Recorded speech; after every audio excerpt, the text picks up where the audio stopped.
Hello, my name is John Rice, and I'm a second-year GI fellow here at Colorado, and I'm here with Dr. Forman, who was the former illustrious program director, and recently handed the program over to Dr. Menard Ketcher. And so, Dr. Forman, I know you trained and started your career out east. So, what brought you to the University of Colorado here? Yeah, so it's I've been here probably now one of the longest out of all the attendings. I came here very much right after 9/11, the beginning of 2002.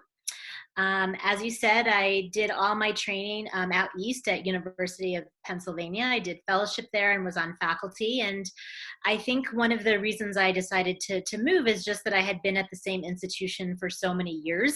And I just wanted a completely different change, both in environment, in terms of city, as well as program. I feel like Penn did great for me in terms of my training, but it was time for me to kind of set out on my own.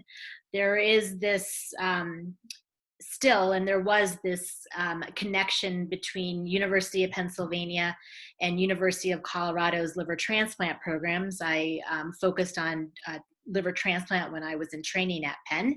And so I've always kind of heard about University of Colorado. So when I decided to leave UPenn, that was kind of high on my list. As hopefully the applicants know, or maybe they don't, University of Colorado, we did the first liver transplant. We did the first live donor liver transplant in the United States, and we're kind of known as being pretty innovative in our immunosuppression.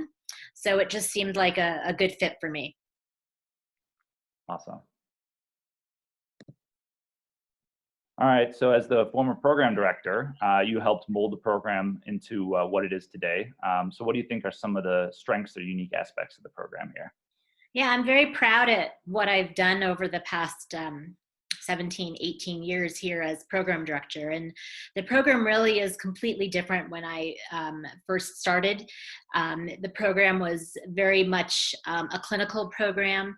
And mainly the fellows we took were local fellows that were at the University of Colorado.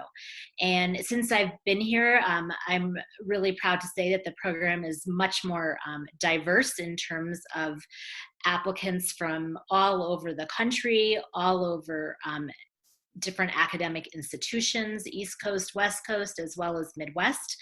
The program has become, I think, much more rigorous. Fellows are really held accountable now for what they're doing when they're not on their assigned rotations. I think that we have given a really good balance of rotations that are assigned, as well as the freedom to really mold the program into whatever the fellow wants. So after the first year and a half of required clerkships, depending on what your career aspirations are, you really can do pretty much whatever you want, whether or not you want to focus in hepatology, focus in IBD, focus in on ethics, basic science, getting a MPH or getting even a PhD. It's really up to you. And we really don't hold applicants to what they say that they want to do during their interview. In fact, most people completely change what they want to do, and this program kind of allows the flexibility to do that.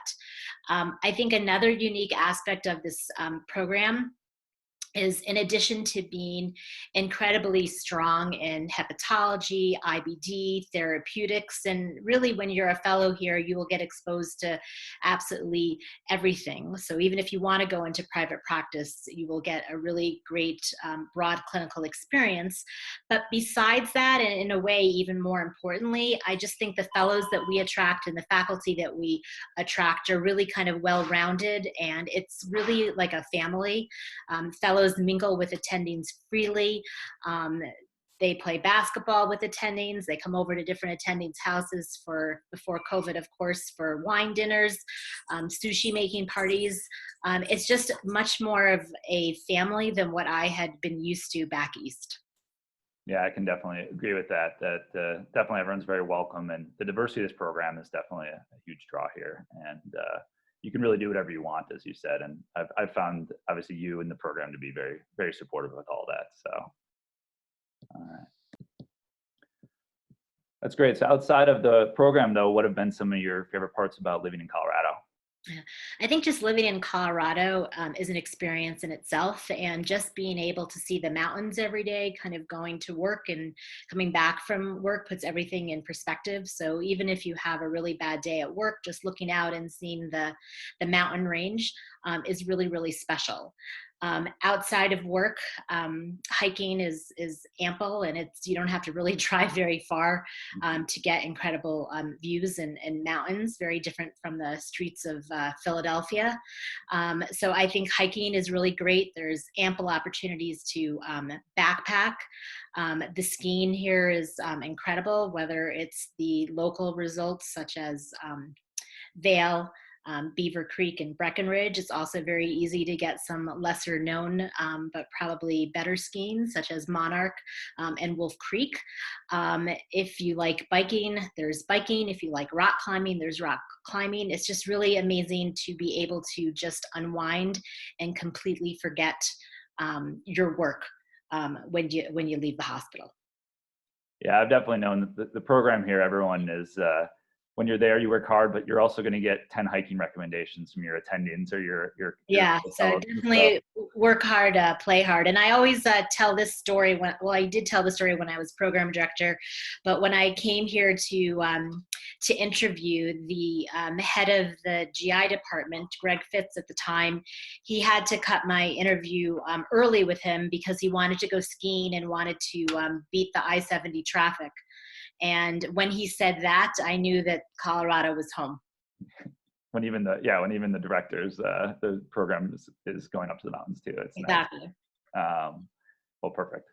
Well, I definitely have enjoyed a lot of the parts of Colorado, being here for almost 5 years now, and it's hard to beat the access to the mountains. And Denver's grown up so much too since we've been here, with all the, well, pre-COVID, being able to all the restaurants and breweries and all the things to do in museums here in Denver. So it's definitely, even if you don't go to the mountains or go skiing, or which I do enjoy, there's still a lot to do here in Denver, as far as other cultural activities and stuff. So it's definitely a nice balance there. Agree. All right.